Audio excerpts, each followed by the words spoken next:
எல்லாருக்கும் வணக்கம். என்னுடைய ராதா ராமராவ் சேனலுக்கு உங்கள் எல்லாரையும் வெல்கம் பண்ணுறேன். இந்த வீடியோவில் சிறுதானியத்தை வச்சுட்டு ஒரு வெஜிடபிள் குழிப்பணியாரம் வெள்ளைச்சோளம். இந்த வெள்ளைச்சோளத்தில் ஆல்ரெடி ஒரு தோசை ரெசிபி போஸ்ட் பண்ணியிருக்கேன். லிங்க் உங்களுக்கு டிஸ்கிரிப்ஷன் பாக்ஸில் தரேன். இந்த வெஜிடபிள் சேர்த்து வெள்ளைச்சோளத்தில் குழிப்பணியாரம் முக்கியமாக வெங்காயம் சேர்க்காமல் வெங்காயத்துக்கு பதிலாக வேறு ஒரு காயை சேர்த்து செஞ்சுருக்கேன்.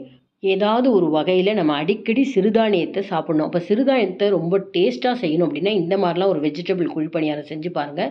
எல்லாருக்குமே ரொம்ப பிடிக்கும். இந்த வெள்ளைச்சோளத்தை வச்சு இந்த வெஜிடபிள் குழிப்பணியாரம் எப்படி செய்யலாங்கிறத பார்க்குறதுக்கு முன்னாடி இது வரைக்கும் என்னோடய சேனலுக்கு சப்ஸ்கிரைப் பண்ணாத வியூவர்ஸ் உடனே சப்ஸ்கிரைப் பண்ணி எனக்கு எப்போதுமே சப்போர்ட் பண்ணிகிட்டே இருங்க. வெள்ளைச்சோளத்தில் வெஜிடபிள் குழிப்பணியாரம் செய்யறதுக்கு 1 கப்பு நிறைய நான் வெள்ளைச்சோளம் எடுத்திருக்கேன். அதுக்கு நம்ம இட்லிக்கு போடுற அரிசி இருக்குது பார்த்தீங்களா, அது 1/4 பகுதி விட கொஞ்சம் அதிகமாக அதை எடுத்து ரெண்டையும் நம்ம சேர்த்து நல்லா அலம்பிட்டு 6 மணி நேரம் ஊற வைக்கணும். உளுந்து பார்த்திங்கன்னா 1/2 கப்பு எடுத்தோம் இல்லையா, அதை நம்ம 2 மணி நேரத்துக்கு முன்னாடி அரைக்கிறதுக்கு 2 மணி நேரத்துக்கு முன்னாடி நம்ம ஊற வச்சுருந்தா போதும். அரிசியும் உளுந்தும் சேர்ந்து 6 மணி நேரம் ஊற வச்சாச்சு. இப்போ 2 மணி நேரம் முன்னாடி தான் நான் உளுந்து எடுத்து நல்லா அலம்பி ஊற வச்சுருக்கேன். உளுந்து 1 மணி நேரம் ஊறினதுக்கப்புறம் நான் ஃப்ரிட்ஜில் வச்சுட்டேன் 1 ஹவர். இப்போ அந்த சில்லுன்னு இருக்க அந்த உளுந்து மேலே இருக்கிற தண்ணியை வடிச்சிட்டு ஓரளவு தண்ணி கூட உளுந்த முதல்ல கொஞ்சம் ஒரு 30 செகண்ட் கொரப்பாக அரைச்சிட்டு அதுக்கப்புறம் கொஞ்சம் கொஞ்சமாக இந்த ஐஸ் வாட்டர் சேர்க்குறப்ப உளுந்து நல்லா கிரைண்டரில் அரைச்சா மாதிரியே ஃப்ளஃபியாக இருக்கும். நீங்கள் இட்லிக்கு மிக்சியில் அரைச்சா கூட இதே போல் உளுந்து அரைங்க. பாருங்கள், அப்படி அலையாக விழுகுது பார்த்தீங்களா, அவ்வளோ நல்லா சாஃப்டாக கிடைக்கும் இட்லிக்கு அரைக்கிறப்ப. இப்போ ஊற வச்ச அந்த வெள்ளைச்சோளமும் அரிசியும் சேர்த்து 2 பகுதியாக பிரிச்சுண்டு ஜார் சின்னதாக இருக்கிறதுனால 2 முறையாக அரைக்கிறேன். ரொம்ப நைஸாக அந்த சோளம் அரைப்படாது, அங்கங்கே லேசாக கொரப்பாக இருக்கும். ஆனால் அது ரொம்ப சாஃப்டாக இருக்கும். அதனால் ரொம்ப நைஸாக அரைக்கணுன்ற அவசியம் இல்லை. ஜாரில் கொஞ்சம் கடைசியாக தண்ணி விட்டு அதையும் சேர்த்துட்டு நல்லா மிக்ஸ் பண்ணிடலாம்.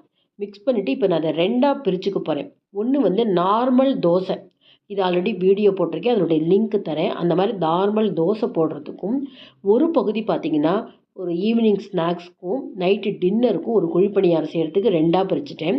இப்போ இந்த குழிப்பணியாரத்துக்கு உண்டான மாவுக்கு மட்டும் நான் உப்பு போட்டிருக்கேன். இப்போ 2 பாத்திரத்துலையும் பிரித்து வச்ச அந்த மாவை ஒரு 6 மணி நேரம் புளிக்க வைக்கலாம். நம்ம இப்போ காத்தால அரைச்சேன், ஈவினிங் பார்த்திங்கன்னா நல்லாவே மாவு பொங்கி இருக்குது. தோசைக்கு உண்டான மாவு உப்பு போடாமல் இருக்கிறத ஃப்ரிட்ஜில் வச்சுட்டு மறுநாள் நான் யூஸ் பண்ண போகிறேன். பொதுவாக சிறுதானியம் அப்படின்னா 2 நாளைக்கு மேலே யூஸ் பண்ணக்கூடாது, ரொம்ப உங்களுக்கு புளிச்சுடும், உடம்புக்கும் கெடுதல். இப்போ உப்பு போட்டு வச்சுருக்கிற அந்த மாவில் காய்கறி சேர்க்கலாம். என்னென்ன காய்கறின்னு பார்த்தீங்கன்னா கொஞ்சமாக பீன்ஸு, கேரட்டு, ஸ்வீட் கார்ன். இது கூட நிறைய பேர் வெங்காயம் சேர்க்காமல் செஞ்சு காமிங்கன்றதுனால வெங்காயத்துக்கு பதிலாக முட்டைக்கோஸ் எடுத்திருக்கேன். காரத்துக்கு பச்சை மிளகாய். ஒரு வாணலியில் 1.5 டேபிள் ஸ்பூன் குக்கிங் ஆயிலோட 1 டீஸ்பூன் கடுகு, 1 டீஸ்பூன் உளுத்தம்பருப்பு, 1 டீஸ்பூன் கடலைப்பருப்பு. நல்லா தாளிதம்லாம் நிறையா இருந்தால் சாப்பிட்றப்ப நிறைய க்ரன்ச்சியாக கிடைக்கும் இந்த பருப்புக்கள்லாம். இது ஓரளவு பொரிஞ்சதுக்கப்புறம் பொடியாக நறுக்கி வச்ச 2 பச்சை மிளகாய் எவ்வளோ அளவு நம்ம எண்ணெயில் பொரிக்கிறோமோ சின்ன குழந்தைங்க சாப்பிட்டா கூட அந்த காரம் தெரியாது, நல்ல எண்ணெயில் பொரிச்சிடணும். இப்போ முதல்ல நான் முட்டைக்கோஸ் சேர்த்துக்கிறேன். முட்டைக்கோஸ் கொஞ்சம் வேகிறதுக்கு டைம் எடுக்குன்றதுனால அடுத்தது பார்த்திங்கன்னா மீதி இருக்கிற காய்கறியெல்லாம் சேர்த்துட்டு இந்த காய்கறிக்கு தேவையான ஒரு 1/2 டீஸ்பூன் உப்பு சேர்த்துக்கலாம். ரொம்ப கொஞ்சமாக மஞ்சப்பொடி சேர்த்துக்கிறேன். அது பார்க்குறதுக்கு கலர் ரொம்ப நல்லாயிருக்கும். ஒரு பிரட்டிட்டு ஒரு 5-6 ஸ்பூன் தண்ணி, ரொம்ப அதிக அளவு வேணாம், 5-6 ஸ்பூன் தண்ணி போடலாம். தண்ணி போடாமல் இருந்துட்டால் அடிப்பிடிக்கிறதுக்கு சான்சஸ் உண்டு. அதனால் ஒரு 5-6 ஸ்பூன் தண்ணி சேர்த்து மூடி வச்சு 2லேருந்து 3 நிமிஷம் வெந்தால் போதும். ஏன்னா நமக்கு இது மாவு கூட திரும்பவும் வேக போகுது. அதனால் ஒரு 3 நிமிஷம் கழிச்சு அடுப்பை நிறுத்திட்டு சூடு ஆறினப்புறம் தான் இந்த மாவு கூட சேர்க்கணும். அதுக்கப்புறம் நிறைய கொத்தமல்லி பொடியாக நறுக்கி இந்த மாவு கலர்றப்பே பார்க்குறதுக்கு கலர்ஃபுல்லாக எவ்வளோ நல்லா இருக்குது பாருங்கள். சிறுதானியம் அது வெள்ளைச்சோளம் ரொம்ப ரொம்ப நல்லது. அதை ஒரு டிஃப்ரெண்ட்டாக இந்த மாதிரிலாம் நம்ம காய்கறியெல்லாம் சேர்த்து விதவிதமான ரெசிபி செஞ்சு கொடுக்குறப்ப வீட்டில் இருக்க எல்லோரும் விரும்பி சாப்பிடுவாங்க. தேவைப்பட்டால் கொஞ்சமாக தண்ணி சேர்த்துக்கலாம். குழிப்பணியார கல்லில் கொஞ்சமாக எண்ணெய் விட்டால் போதும். ஒரு 1/4 டீஸ்பூன்லேருந்து கொஞ்சம் அதிகமாக எண்ணெய் விட்டால் போதும். அதிக எண்ணெய் தேவையே இல்லை. குழிக்கு தகுந்த மாதிரி கொஞ்சம் கொஞ்சமாக மாவு சேர்த்துட்டு மூடி வச்சு 2 பக்கமும் திருப்பி போட வேண்டிதான். நம்ம அந்த குழிப்பணியாரத்தை திருப்பி போடுறப்ப திரும்பவும் எண்ணெய் போடணுங்கிற அவசியமே இல்லை. அதனால் ரொம்ப குறைச்சலான எண்ணெயில் நல்ல டேஸ்ட்டான அந்த காய்கறியோடு சேர்த்து வெள்ளைச்சோளம் குழிப்பணியாரம் பிரமாதமாக இருக்கும்.